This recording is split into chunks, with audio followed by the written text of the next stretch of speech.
feels harder for neurodivergent people because it is. We're taught we have to fit neurotypical standards, and when we can't, to try harder. But that's not the answer. I'm Dr. Jess, and this is Try Easier, Not Harder, an unapologetic guide to thriving for neurodivergent adults. Here, you'll learn that you don't have to change yourself to deserve happiness or success, because being who you are isn't the problem. It's the solution.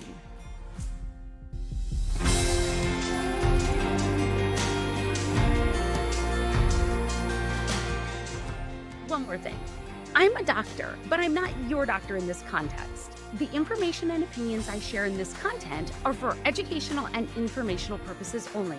They do not constitute professional advice, personal coaching, psychotherapy, psychological evaluation, diagnosis, or treatment, and are not substitutes for consultation with or services provided by a qualified professional.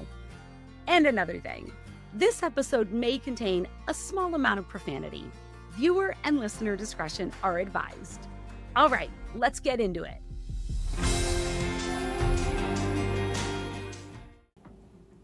Welcome back, my friends.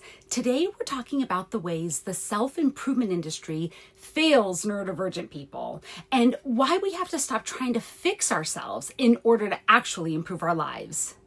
Whether you think of yourself as someone who's all in on self-improvement, almost all of us are influenced by the industry because its reach is so wide.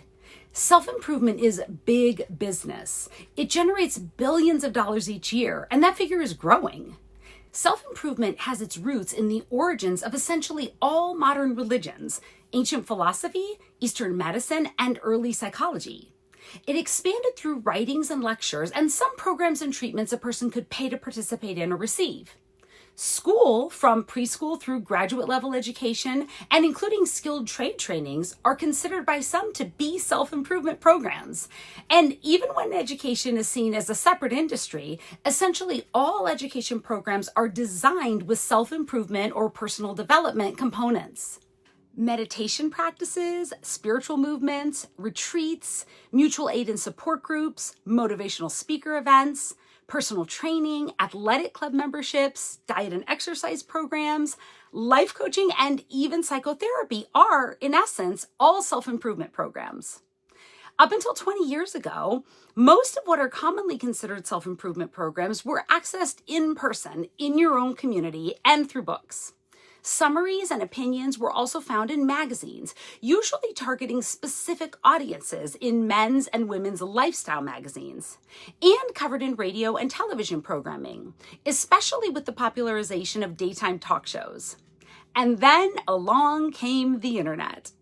All of those other things are still available in one form or another, but where self-improvement programs were once the offerings of established businesses, organizations, or publications, we now have access to self-improvement offerings that look just as good, are promoted with the same level of customer endorsement, but could be something someone with no qualifications thought up, mocked up, and started selling with no vetting at all, and that might not have ever helped anyone at all.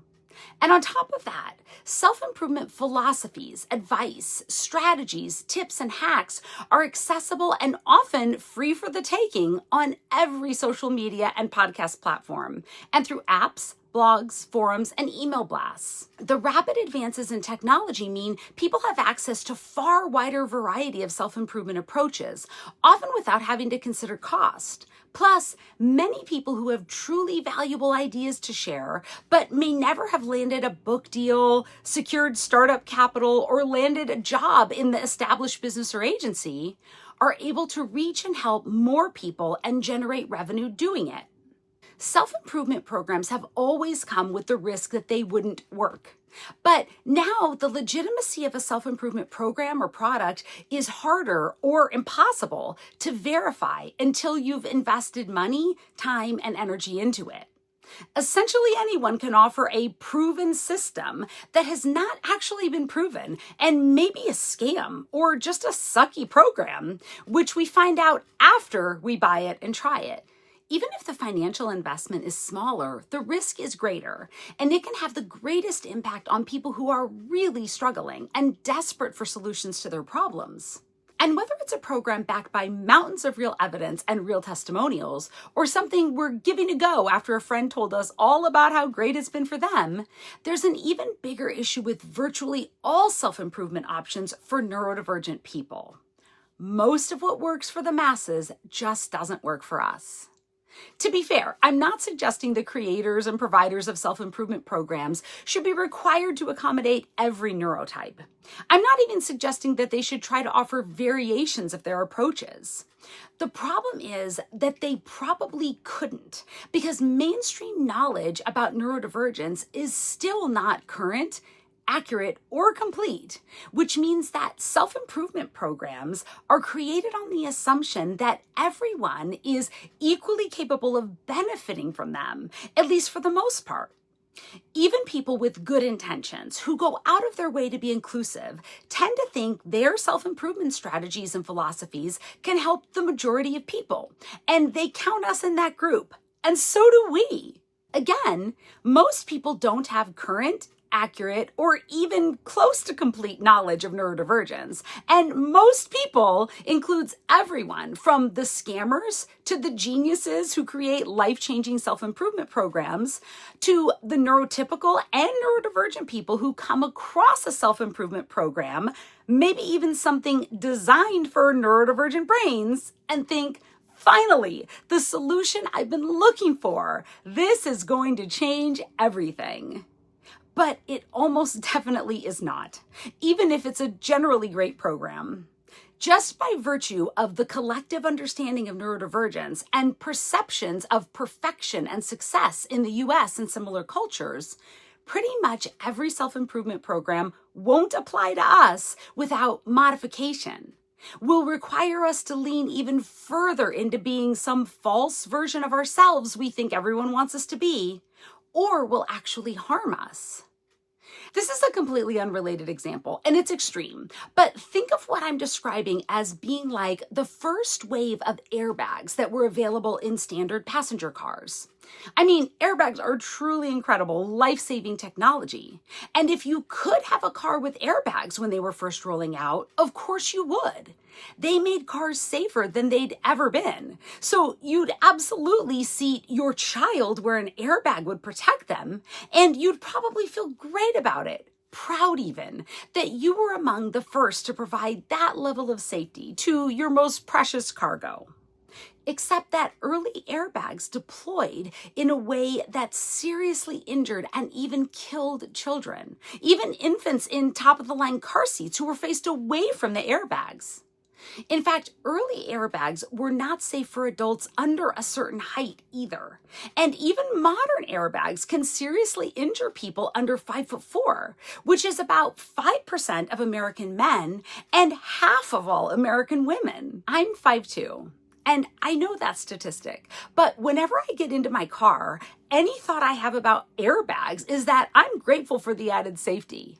Just like my automatic thought about all of the self-improvement books, programs, apps, memberships, and systems I've spent way more money on than I'd care to admit, was that they were awesome.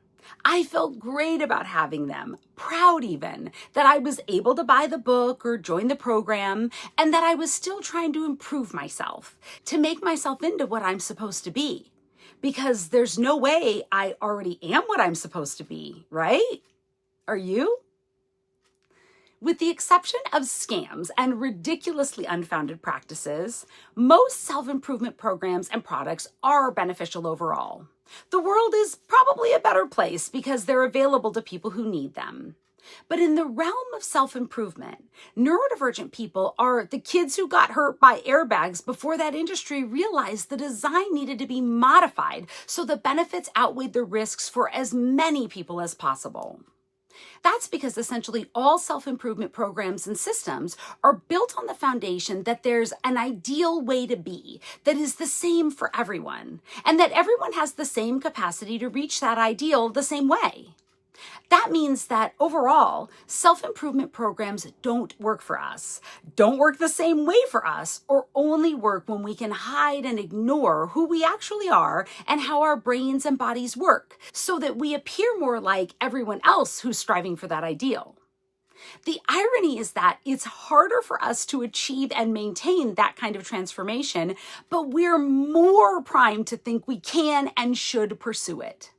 That's because, for many of us, the chase for an improved version of ourselves started in childhood, long before we realized the difference between that kind of instruction and what we were taught in school or the lessons about manners and morality most of us got from our parents. For many of us, when being ourselves meant we didn't do what was expected of us, how and when it was expected of us, we lost access to activities we really enjoyed, or we were punished, rejected, isolated, criticized, and blamed. How many of us had to follow some system of tracking or compliance, like a chore chart or a homework schedule, when a neurotypical sibling did not? Of course, the framing was that the sibling didn't need the system, and you wouldn't either if you would just do what you're supposed to do.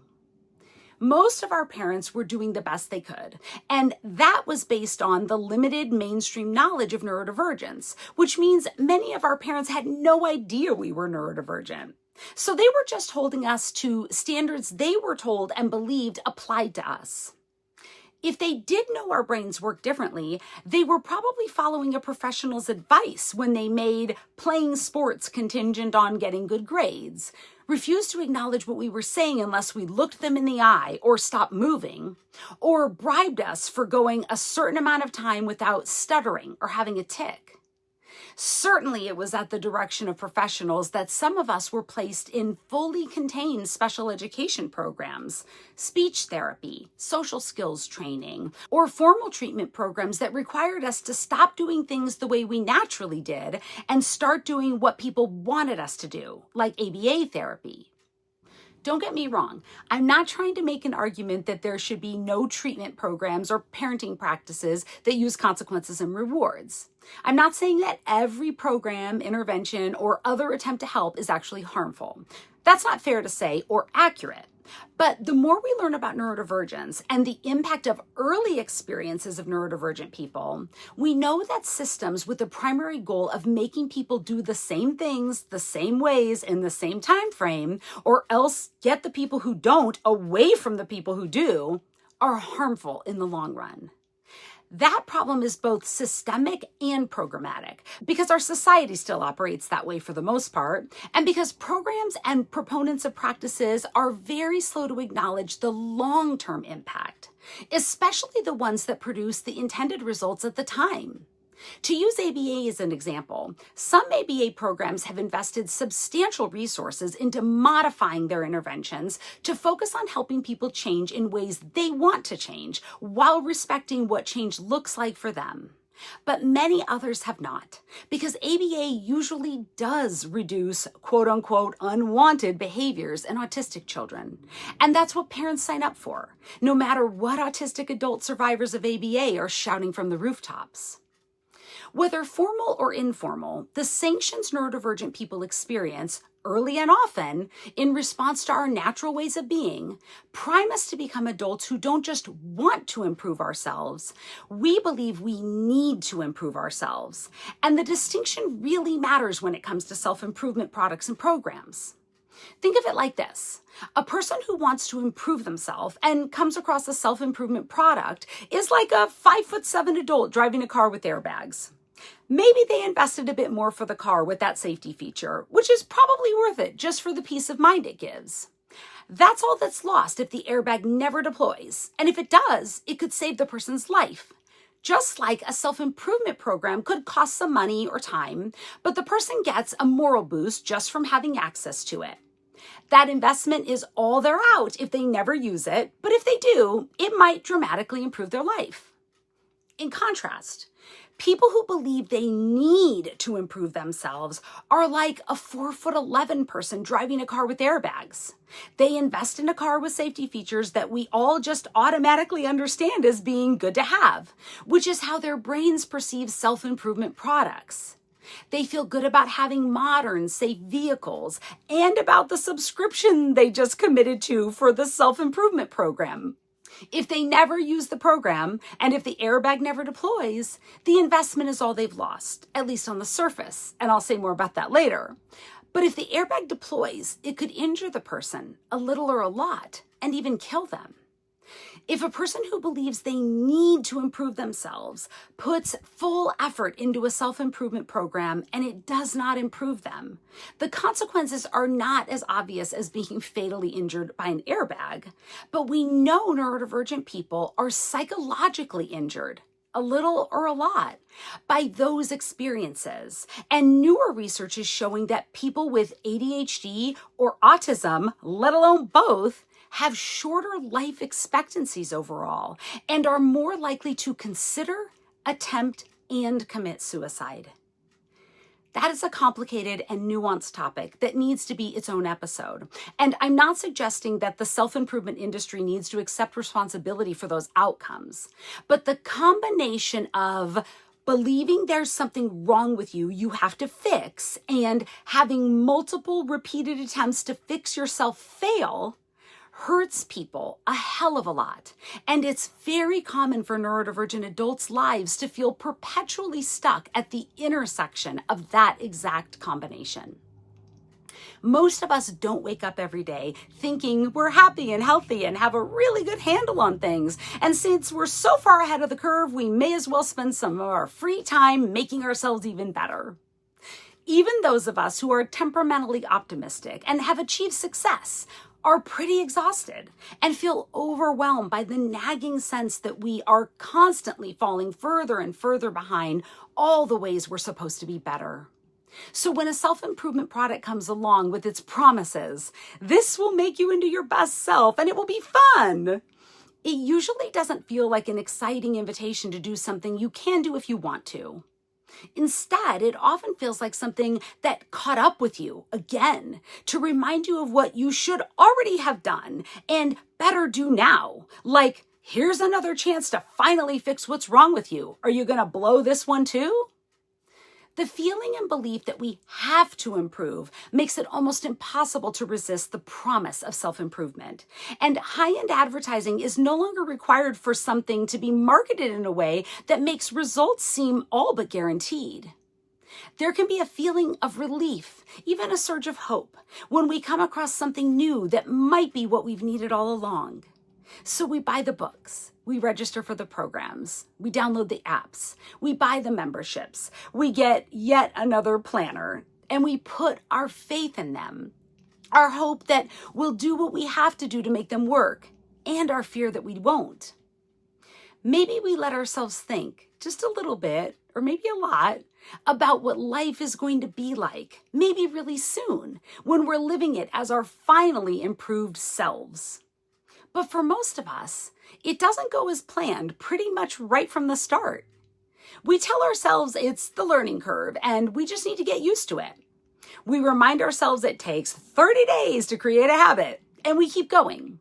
We go to bed before we're tired and get up as soon as the alarm goes off, even though we're exhausted. We go out of our way to be more social, but also make sure we stop ourselves from asking too many questions during meetings. When the time block we set for a task ends, we close the document, even though we're finally making real progress on it. Those ways of going against ourselves are the successes of the program, so we keep track of them with pride. Over time, the successes come harder, not easier, and less often, not more, leaving us feeling dumbfounded, heartbroken, guilty, and ashamed. Others of us make an art of improving ourselves, achieving the promised results of one program or product in record time before moving on to the next win, causing everyone around us to see us as having it together, having it all perfect. We memorize the scripts, perfect the routines, and check all the boxes. We get the grades, collect the awards, earn the degrees, climb the ladders, and carefully cultivate the right relationships. We become experts at living by someone else's playbook, never easing up, because we never get to the point when who we're trying to become is who we are. The premise of self-improvement is that people can enhance and expand the characteristics that make them who they are. In other words, people improve themselves, but still are themselves. Neurodivergent people who appear to succeed in improving themselves often report that what they've actually succeeded in doing is living as some alternate version of themselves that is terrified of the real them that lurks in the shadows, ready to take over again and ruin it all. Does that resonate with you? If you weren't already, take a moment to think about the ways you've tried to improve yourself. Maybe it was a diet, nutrition, or weight loss program, a new routine for exercising, meditating, journaling, reading, or even spending more time with people you love. Maybe it was a strategy for managing your time better, being more productive, getting organized, or completing a daunting task. Now think about one of those in which you found some success. When you imagine yourself at that point of having improved yourself, even if you hadn't reached your ultimate goal, but you'd made enough progress to notice, did you feel more like yourself? More connected to yourself? Or can you almost see yourself at that milestone, and off to the side is the real you, the one who eats junk, is back at your heaviest weight, hasn't exercised, meditated, journaled, or read so much as a page in months, can't remember the last time you really connected with your child, partner, or friend, manages time like you're chasing water down a hill, isn't productive or organized, and is back at square one on that daunting task. Our minds like to put things in neat little categories. So if the false fantasy version of you is the hero, the main character, the person we and everyone else is rooting for, then your real self, who you truly are, the person who was once just an innocent kid with dreams and goals as big as anyone else's, that's the monster, the villain, the one you and everyone else wants to see defeated, slayed, annihilated. Let me say that again. In your mind, without you giving it any conscious thought, the enemy, the thing you have to defeat in order to be victorious, is yourself. How the fuck is that supposed to work? The truth is, it can't. Self-improvement that is, at its core, a war against yourself does far more to diminish you than improve you. If victory requires you to stuff who you really are and what you really want and care about way, way down, then even when you're winning by external metrics, internally you're losing. Because every day you spend trying to perfect a mask is another day you spend further away from yourself and the life that would make you truly, passionately, jumping up in the air, hell yes, happy. And here's the cruelest part. The more successful you are at keeping your true self shoved onto the ground in the corner of your mind, the harder it is to help them up. Because it doesn't feel like trading a system that doesn't work for a life that does. It feels like giving up all the things we decided a very long time ago were more important than being true to ourselves. The approval and acceptance, even if it was built on false pretenses. The familiarity and predictability. The acknowledgement, recognition, and inclusion that comes with being seen by others as checking all the boxes. Choosing to be who you are feels like waving a white flag when you're winning the war. But you know the victory is false when you feel hollow, like you're putting on a show, or you know that the success you're achieving is costing you authentic connection and happiness, or that there's no way you'll be able to keep it up forever. If you know what I mean, if you've been there or you're there now, believe me when I say you're not supposed to win that war because you're not supposed to fight that war. You are not the enemy. Your brain, your energy, your way of seeing and moving through the world, none of that was a problem that needed solving. The problems were and are the systems, institutions, and people that refuse to make room for you as you are. The problem is a culture that defines success so narrowly that anyone outside the mold is tricked into believing their only option is to keep throwing themselves into the mold again and again in hopes they'll eventually become that one right shape. But to hell with that. We've been throwing ourselves back into that mold over and over again, somehow thinking the results will be different than all the times before. That mold is the worst. It hurts. It's expensive. It's wasted our time. And it's never worked. So we're done with it. We're moving on. Real self-improvement doesn't come from conquering yourself. It comes from accepting yourself, connecting with yourself, figuring out what you want to do, who you want to be around, what matters to you, and pursuing that, which it turns out is far easier than chasing what you think other people think you're supposed to want to do, who you're supposed to want to be around, and what's supposed to matter to you. Here's something to think about. What if the only reason you've been focused on self-improvement all this time is because that false version of you can never really be improved because it's not even real? What if you help the real you up, get to know the real you, let the real you be the only you are, and you discover that you don't feel that crushing pressure to improve yourself anymore at all? Everyone can enrich and expand their understanding, experiences, relationships, and even performance. But you can't improve yourself if you can't be yourself. Instead of self-improvement, what most neurodivergent people need is to learn to trust themselves and believe that their real selves have always been worthy, no matter what anyone said or how the world made them feel. You don't have to improve yourself, and you never did. You don't have to win a war that was never winnable and never necessary.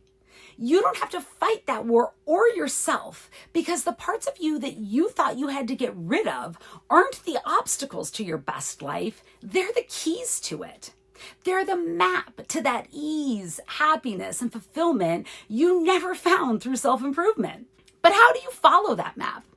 If mainstream self-improvement is a setup that harms us way more than it helps, how do we make our lives better when we know there's room for some kind of improvement? It's really hard to pivot from our relentless attempts to fix ourselves without feeling like we're giving up, resigning ourselves to less than we're capable of and want. But it's the exact opposite of that. Each of us is most capable when we're true to ourselves. And how else could we know what we really want anyway? So we're going to throw out all our notions and goals about improving ourselves and focus on improving our lives. The shift from self-improvement to life improvement changes everything for neurodivergent people. It lets us acknowledge our needs without being ashamed of or hiding them. We can stop seeing our needs as flaws and start seeing them as neutral facts that don't mean anything about our worth, aren't up for debate, and don't need to be changed before we can have full, happy lives.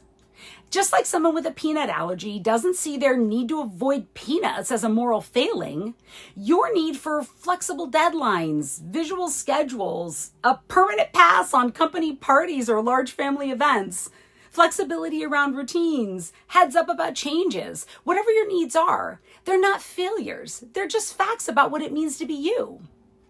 That acknowledgement is what's always been missing from self-improvement for us. It gives us distance from that undercurrent of belief that we are obligated to become more and better than we are.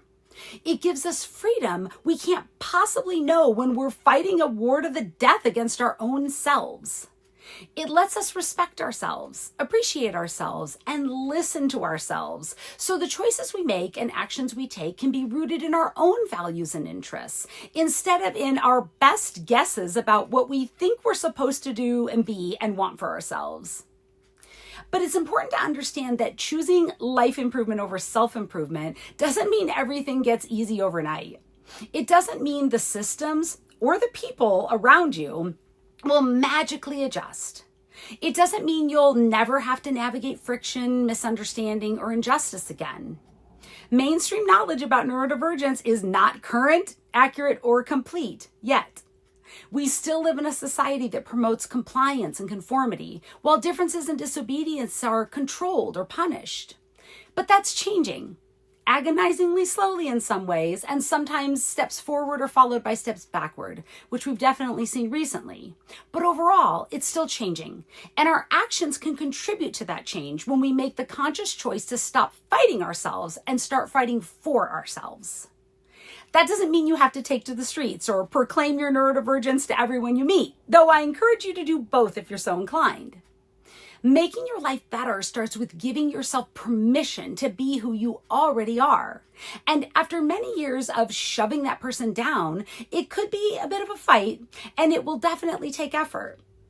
Permission is active, not passive. It's dynamic, not stagnant. It's expansive, not restrictive. But when you give yourself permission to be who you already are, you get to reclaim all the energy you've been wasting trying not to be who you are. And you can use all that bonus energy however you want, because the goal is to improve your life as yourself, for yourself. You can use that energy to determine how you authentically fit in the relationships, roles, and circumstances of your current life. The fit may be fine for some or all of them. I know that's counterintuitive, but neurodivergent adults often gravitate toward people, jobs, even cities they live in that are more accepting of uniqueness.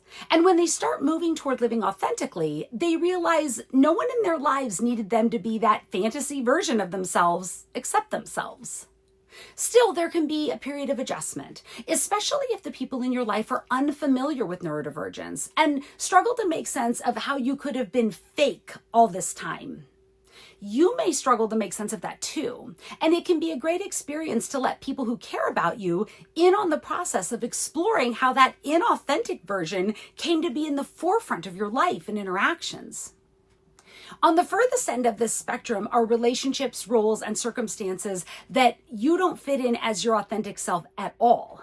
Which is not to say that everyone faces that realization, but it's really tough on those who do, because it amounts to the same messaging we got early in our lives. The stuff that made us think we needed to be an entirely different, improved version of ourselves in the first place. And it can sound even more like it's coming through a bullhorn for adults, because people expect adults to stay exactly the way they are, even though no one actually does. That can mean partners, friends, or family members who patently reject the new you, which is actually the old, real you, but maybe not the you they want. It can mean coming to the conclusion that it's best for you to find a different job, change your career or educational path, stop or start participating in certain activities, change your living situation, or move to another city. It can also mean more simple things, like realizing you never slept well because of the mood light you've had in your bedroom for years, or that eating the same thing for breakfast every single day just works better for you. But often you'll be pulled in the direction of some bigger and potentially harder changes, which you may see are necessary before you can actually make them happen. If determining how you authentically fit in the relationships, roles, and circumstances of your current life means facing intense opposition or taking on significant life changes, it's definitely important to connect with a support system of some kind, whether it's people who are already in your life, new connections you're making as part of the journey, a coach, a therapist, or a combination of all of them. Whether improving your life turns out to be a painless process or means upending the whole damn thing, the goal is for your day-to-day experiences to fit you authentically. If anyone tells you something like, no one's life can be exactly the way they want, or nobody gets to be happy all the time, ignore them, because they clearly have no idea what you're doing. Of course, some things will be outside of that wonderful window of exactly the way you want it, and odds are you will have moods and experiences beyond happy sometimes. But there's no valor in resigning yourself to arbitrary standards. The only difference between people who build lives that work well for them and people who accept lives that don't is exactly that, the choice between accepting and building. We accepted lives that didn't work well for us as children because we had no idea what was going on. And frankly, neither did anyone around us. But now we do. So now we can. We can build routines around our energy levels and natural rhythms. We can build relationships with people who know, understand, and celebrate our true selves. We can build experiences that align with our sensory needs, social preferences, and genuine interests, even if no one, including ourselves, had any idea what those were before now. We can build careers that offer the right levels of structure, support, predictability, flexibility, creativity, and productivity for us, specifically and individually. We can build lives that are joyful, fulfilling, restorative, and safe without feeling that we have to apologize for or change who we are to deserve any of it, which is what most people have been doing all along. That's why self-improvement programs and products work pretty well for them. Like an airbag almost always protects people whose stature matches their design. And if something doesn't live up to the self-improvement hype, they tend to think of the book or app or program or membership as having failed them, not as themselves as being too flawed to benefit from it. Because their lives are built on foundations of knowing, respecting, and protecting who they are. You deserve nothing less than that, so get to it. And until next time, remember, you don't have to change yourself to deserve happiness or success. Being who you are isn't the problem, it's the solution. I'm rooting for you, exactly as you are. I'll see you next week. Thank you for joining me for this episode of Try Easier, Not Harder, an unapologetic guide to thriving for neurodivergent adults. If you found this discussion was valuable, please subscribe, leave a review, and share this episode with others who might benefit from it. For transcripts and information about working with me directly, visit my website, drjessicabello.com. For more content, follow at Dr. Jessica Bello on LinkedIn, Facebook, Instagram, and TikTok, at drjessicabello.com on Blue Sky, and at Dr. Jess Coach on YouTube. Disclaimer. The information and opinions shared in this content are for educational and informational purposes only. They do not constitute professional advice, personal coaching, psychotherapy, psychological evaluation, diagnosis, or treatment, and are not a substitute for consultation with or services provided by a qualified professional. Accessing this content does not establish a patient or client relationship.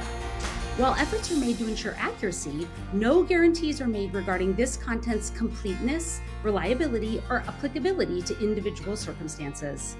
Any application of or reliance on the information and opinions in this content is at the user's own risk. Music, Marcus Way, Lovely Day, Tribe of Noise.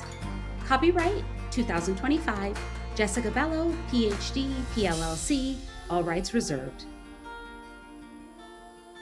Thank you for being here. Take care of yourself, my friend.